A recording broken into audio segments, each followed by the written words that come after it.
Ko babu kuɗi mu muna nishaɗi, ni hamdala sannan mu goda Allah. Magautan mu jira suke mu faɗi, to yaran ku mu dai muna nishaɗi.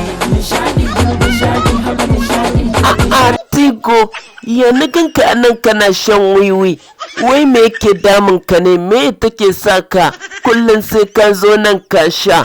Ana can ana siyan littattafan manyan mutane kana nan. Na namu a ina kuka san mu, ko da an ƙi mu to muna sha'anin mu.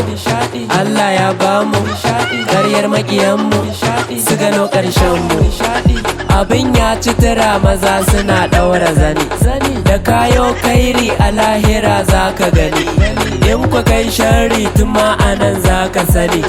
Abokin gabana ni dai babu ruwana, ina tara kuɗina domin na yi shagalina, na san wa abokaina har ma da iyayena. Ko babu kuɗi mu muna nishaɗi, ni hamdala sannan mu goda Allah.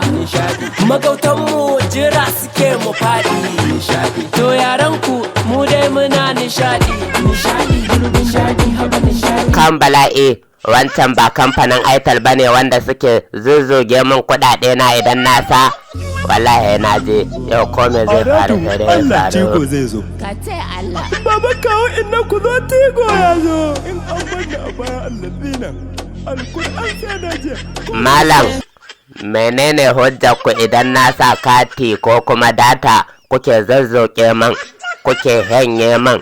Kati ko data baya yi min cikakken awa 10, baya min cikakken awa heda, baya min cikakken awa 1 ya zoke.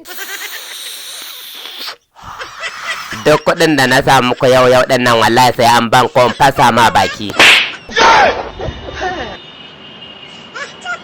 Kan bala'i a NDLA ne na bayar, kamfanin Aitel ne. Gaskiya wiwi bala'i ce, ku kama ni kawai na kamu.